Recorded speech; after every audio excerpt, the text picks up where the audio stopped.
जय महाराष्ट्र. माझ्या सगळ्या ड्रायव्हर भावांनो, मला सध्या खूप फोन येतात. एक तुम्हाला माहिती देतो मी की दादा मी इथून गाडी भरली होती, माझं पाऊच पाठवा म्हणले. पाऊच पाठवलं तरी पैसे ट्रान्सफर करीत नाही. पुन्हा सांगतात की मी देत नाही, नंबर ब्लॉक करतात.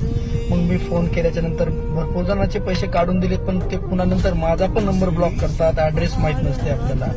त्यांनी सगळे आपल्या ड्रायव्हर भावांनी फोनवर कॉन्टॅक्ट करून गाडी भरलेली असते. तर भावांनो, काळजी घ्या. आपल्या ओळखीचे असतील ट्रान्सपोर्टवाले ब्रोकर तरच गाड्या भरा, नाही तर प्लीज भरू नका. 2 का 4 दिवस थांबणं व्हायना बरं का. आणि काय आपले मालक पुन्हा काय ड्रायव्हरचं पेमेंट देत नाही. आपला ड्रायव्हर विश्वासानं त्यांच्या पैसे पेमेंट ठेवतो 5-6 महिन्याचं, वर्षाचं, की बाबा एकदाच घरी जाताना ते पैसे न्यायला येतील, पण ते पुन्हा देत नाहीत. असं भरपूर केसेस माझ्याकडे त्यात भावना. पण मी होईल तेवढं प्रयत्न मग त्यांचे पैसे काढून देतोच.